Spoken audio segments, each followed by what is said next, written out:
یہ جو نوعمری کا عشق ہوتا ہے، ٹین ایج عشق، اور معلوم نہیں اسے عشق کہا بھی جائے یا نہیں، انفیچویشن وغیرہ، اس کا بیان ذرا مشکل ہے۔ جب آپ پہلی بار مخالف جنس یا لڑکوں کے کیس میں صنف نازک کی طرف متوجہ ہوتے ہیں تو جمالیات کے علاوہ اس میں ایک تجسس کا پہلو بھی ہوتا ہے، اور اگر صنف نازک باوقار ہو، کم گو ہو، کم سخن ہو تو وہ تجسس کبھی کبھی خوف میں اور تذبذب کی کیفیت میں بھی مبتلا کر سکتا ہے آپ کو۔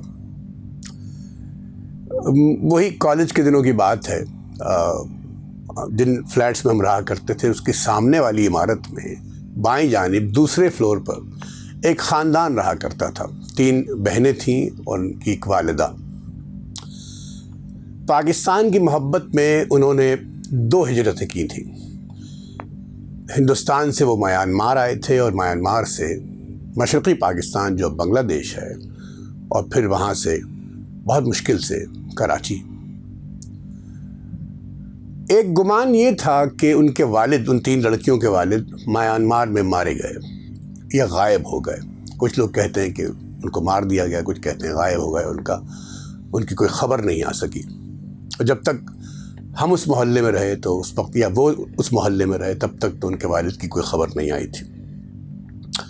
ان 3 بہنوں میں سے 2 بہنوں کا داخلہ ایک میڈیکل کالج میں ہو چکا تھا، یعنی وہ ڈاکٹر بن رہی تھیں، اور جو سب سے کم چھوٹی بہن تھی وہ میرا خیال ہے کہ میری ہم عمر تھی لگ بھگ۔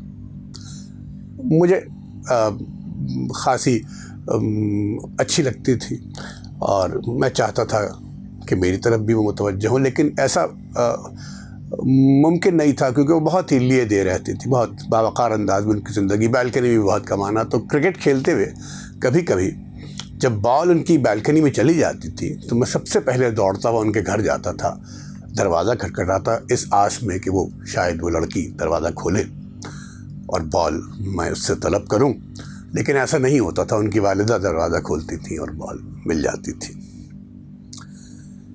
ایک بار میرا پیٹ خراب ہوا، بہت زیادہ خراب ہوا، تو اس محلے میں یا ان دنوں محلوں میں جو کلینک ہوتے تھے ان میں مردوں اور عورتوں کے کوئی خاص پارٹیشن ہوتے نہیں تھے۔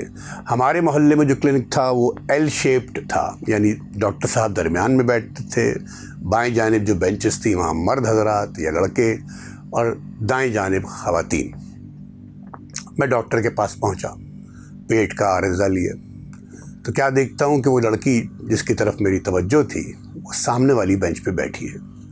میں گھبرا گیا، میں نے کہا یہ کیا ہوا؟ میرا تو پیٹ خراب ہے، اور میں شرمندہ سا ہو گیا کیونکہ کلینک کی صورتحال کچھ ایسی تھی کہ جب آپ ڈاکٹر سے بات کرتے تھے تو وہ کوئی ڈھکی چھپی رہتی نہیں تھی زیادہ تر۔ اب جب میری باری آئی تو میں نے ڈاکٹر صاحب سے اپنی ندامت چھپانے کے لیے میں نے انگریزی میں کہا کہ سرگوشی کے انداز میں، ڈاکٹر صاحب I have an upset stomach. میں کہا جی کیا فرمایا؟ My stomach is upset. جب 2-3 بار میں نے سرگوشی کی تو انہوں نے کہا، زور سے کہا، میاں رات کو باتھ روم کتنی بار گئے؟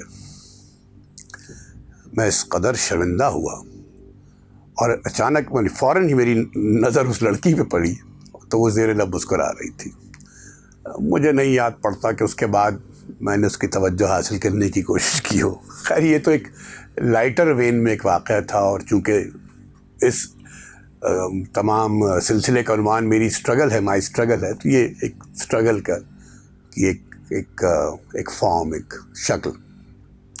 جان ایلیا نے اپنی کتاب شاید، وہ جو باکمال کتاب ہے ان کی شاعری کی، اس کے پیش لفظ میں اسی طرح کے ایک واقعے کا ذکر کیا ہے۔ وہ 7-8 برس کے تھے، کھانا کھا رہے تھے تو کمرے میں ایک بہت خوش شکل لڑکی داخل ہوئی، تو وہ کہتے ہیں کہ وہ جو لقمہ تھا ان کا وہ یہیں گلے میں، حلق میں اٹک کے رہ گیا، اور انہیں یہ خیال آیا کہ بھئی یہ لڑکی کیا سوچتی ہوگی کہ ان جیسے لڑکے کے، جان صاحب جیسے لڑکے کے جسم میں بھی میدے جیسی کثیف چیز پائی جاتی ہے.